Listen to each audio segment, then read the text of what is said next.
ఇక హరీష్ రావు గురించి మళ్ళీ వచ్చింది ఆయన వచ్చిండు. నీకంటి చూపెందుకో హరీష్ అన్న ఎటు పడితే చూస్తుంటది. ఇగో మూసి ప్రక్షాళన కాదు, ఇది రియల్ ఎస్టేట్ దోపిడీ అంటుండు గౌరవ హరీష్ రావు గారు. హరీష్ రావు మాటలు నమ్మద్దంటుండు గౌరవ ఎంపీ చామల కిరణ్ కుమార్ రెడ్డి గారు. వీళ్ళిద్దరు పంచాయతీ ఏంటంటే ఈయన చూడు పేదల ఇల్లు కూల్చి మెగాకు భూములు కట్టబెట్టే కుట్రారట. ఒక్కసారి మెగా గురించి చాలా మంది తెలిసే ఉంటది. ఆ మెగాను పెంచి పోషించింది ఎవరయ్యా? మెగాను ముద్దు పెట్టుకుంది ఎవరు? మెగా కంపెనీ ఎవరిది? వాళ్ళ కుటుంబ సభ్యులు ఎంతమందిని ఆదుకున్నావు? వెంకటరామరెడ్డితో కలిసి ఎన్ని ఊర్లను ముంచినావు నువ్వు? వాళ్ళ బతుకులు ఎట్లా రోడ్డు పాలు చేసినావు నువ్వు? మల్లన్న సాగర్ భూ నిర్వాసితులంతా ఇంకా దిక్కు మొక్కు లేక ఉపాధి లేక కాంక్రీట్ టంకిలో పడేస్తారు. అన్ని అప్పులు అయిపోయి ప్రతి ఇల్లుకు లోన్లు పెట్టుకొని నువ్వు చేసిన పాపానికి ఆయన చేసిన పాపానికి వెంకటరామరెడ్డి చేసిన పాపానికి ఈ మెగా కంపెనీ గురించి అని వాళ్ళకు మీకున్న సంబంధాల గురించి కొత్తగా చెప్పుకోవాల్సిన అవసరం లేదు. బ్లాక్ లిస్ట్ లో పెట్టింది కదా ఆ కంపెనీని. అందరూ దొందుతుంది అన్నట్టుగా నువ్వు చేసింది నేను చెప్తున్నా, నువ్వు చేసింది నేను చెప్తున్నా, తప్పలేదు వాళ్ళకి. ఇగో మూసీ ప్రక్షాళన కాదు, ఇది రియల్ ఎస్టేట్ దోపిడీ. ఈ పేదల ఇల్లు కూల్చి మెగాకు భూములు కట్టబెట్టే కుట్ర. నువ్వు పేదల భూములు గుంజుకొని ఫామ్ హౌస్లు తోటలు పెట్టుకున్న కుట్ర ఏలే. నువ్వు ఊర్లే ముంచేసినావు కదా. 100 కోట్లతో క్యాంప్ ఆఫీసులకు పైసలు ఎక్కడివట.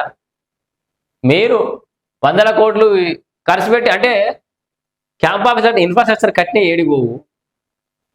మీరు 100 కోట్లు ఖర్చు పెట్టి మీటింగ్లు పెట్టచ్చు. 100 కోట్లు ఖర్చు పెట్టి తాగుడు తినుడుకు జనాలకి అలవాటు చేసి వాళ్ళని తగలెట్టచ్చు. మత్తుకు బానిసలను చేయొచ్చు యువతని రాజకీయాల పేరుతోటి. మీరు ఏ రాజకీయం చేసినా 10 నెలల ఎన్ని 100 కోట్ల ఆర్భాటాలు అంగులు. చిన్న పాండా బోబులు అయితే కూడా కార్పెట్లు వారు ఊరి టెంట్లు వేయరి, బాంబ్ బ్లాస్ట్లు వేయరి, ఫ్లెక్సీలు కట్టురి. ఇంత దుర్వినియోగం, ఇంత దౌర్భాగ్యం, ఇంత అధ్వానం చేశారు మీరు ఆ 10 నెలల.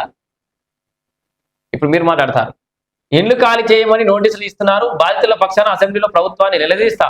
నిలది ఎదా నిలదీస్తా సుతం కదా. ఏట బాధితుల పక్షాన ఏంది అసెంబ్లీలో నిలదీస్తారట. మొన్న వారిపోయింది ఎవరు అసెంబ్లీకి?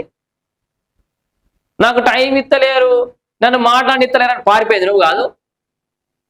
నువ్వు మాట్లాడమంటే ఇప్పుడు జనాలు ఏమన్నా అమ్మాలి. అసలు నువ్వు అసెంబ్లీకి పోయి ఎన్ని రోజులు ఉంటావు కూడా ఇవ్వని తెలుస్తలేదు. బైకాట్ పేరుతో బయటపడ్డావు. కేసీఆర్ బాబే మొత్తం మాట్లాడారు బిడ్డ అని అందరూ అల్లుడు నువ్వు తగ్గద్దు అని మన ఎవరు బ్రహ్మానందం రవితేజన్ ముందు నూకేస్తారు చూడు. అట్లా కేసీఆర్ అనుకోండి అల్లుడు నువ్వు తగ్గద్దని నిన్ను నూకెత్తే నువ్వేదో ఎత్తివి, ఆయన బైకాట్ ఎత్తివి భయపడి. నువ్వు అంటే ఇప్పుడు మొత్తం నిలదీసి కడిగి పారెత్తావు నువ్వు. ఇక గాంధీ సరోవర్ కట్టాలనే ఆలోచన అసలు ప్రభుత్వానికి లేదంటుండు ఎంపీ చామల కిరణ్ కుమార్ రెడ్డి. వీళ్ళేదో సోషల్ మీడియాలో ట్రోల్ చేస్తాను. గాంధీ బొమ్మ ఇట్లా పెద్ద పెట్టి పెద్ద బంగ్లాలో పెట్టి దాన్ని వాళ్ళకు దాని గురించి ఖాళీ చేస్తారు. నాకు అర్థం కాలేదు అంటే నిజం నిలకడ మీద తెలుస్తుంది కదా. ఇంకా టైం ఉంది. ఎన్నికలకు వారం రోజుల ముందో నెల రోజుల ముందో మీరు కొన్ని అసంబద్ధమైనటువంటి అబద్ధాలు మీరు ప్రచారం చేయరి. దానికి లెక్క ఉంటుంది జనాలలో. అదే తొందరగా వీళ్ళు తెలుసుకోవడానికి టైం పడుతుంది కాబట్టి. ఇంకా ఎన్నికల టైం ఉంది. మీరు ఎప్పుడైనా అబద్ధాలని తెలిపోతుంది. ప్రతిసారి మీరు కాంగ్రెస్ ఇది చేస్తుంది అది చేస్తుందని మోసం చేస్తుంది అని ఇదేదో చేస్తుందని లేని ఏదో మీరు సృష్టించడం, అక్కడ అసలు తీరా సమయానికి అవి ఏం లేకపోవడం. గాంధీ బొమ్మ పెడతారో లేదా తెలుస్తుంది కదా జనాలకి. పెట్టకపోతే అప్పుడు ఏమవుతుంది? తలకాయ పెట్టుకుంటారు మీరు.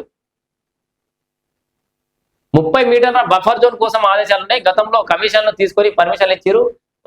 మధు పార్క్ రిడ్జ్ అపార్ట్మెంట్ వాసులను హరీష్ రావు తప్పుదోవ పట్టిస్తున్నారు ఎంపీ చామల కిరణ్ కుమార్ రెడ్డి. సో అవని వీళ్ళంతా బస్తీలలో పట్టమన్నారు కదా. ఇప్పుడు ఈ మూసి పరివాహక ప్రాంతంలో వీళ్ళంతా నివాసం వీళ్ళకి వెళ్ళి కొన్ని రోజులు అంటే వీళ్ళకి గొలగొట్టద్దు జర ప్రభుత్వాన్ని చెప్తున్నా. హరీష్ రావు ఈ బీజేపీలు చాలా మంది అంగం వేసిరు అప్పట్లో. వాళ్ళు కేటీఆర్ ఈ మూసి పరివాహక ప్రాంతంలో వీళ్ళకి చిన్న రేకుల రూమ్లు వేసి ఇవ్వాలి వాళ్ళకి జర దయచేసి. వానకాలం వెళ్ళేదా ఉంచాలి వాళ్ళని. ఎందుకంటే పేదోళ్ళు మీరు పేదోళ్ళగా ట్రీట్ చేస్తాం. ఎందుకంటే నువ్వు ఇల్లు అరే మంచిగా చెప్పుడు మర్చిపోయినా హరీష్ రావు ఇల్లు కూడా ఊదబెట్టుకుని పాపం ఆయన సొంత ఇల్లు కూడా లేదు, ఇప్పుడు బ్యాంకు చేతిలో ఉంది.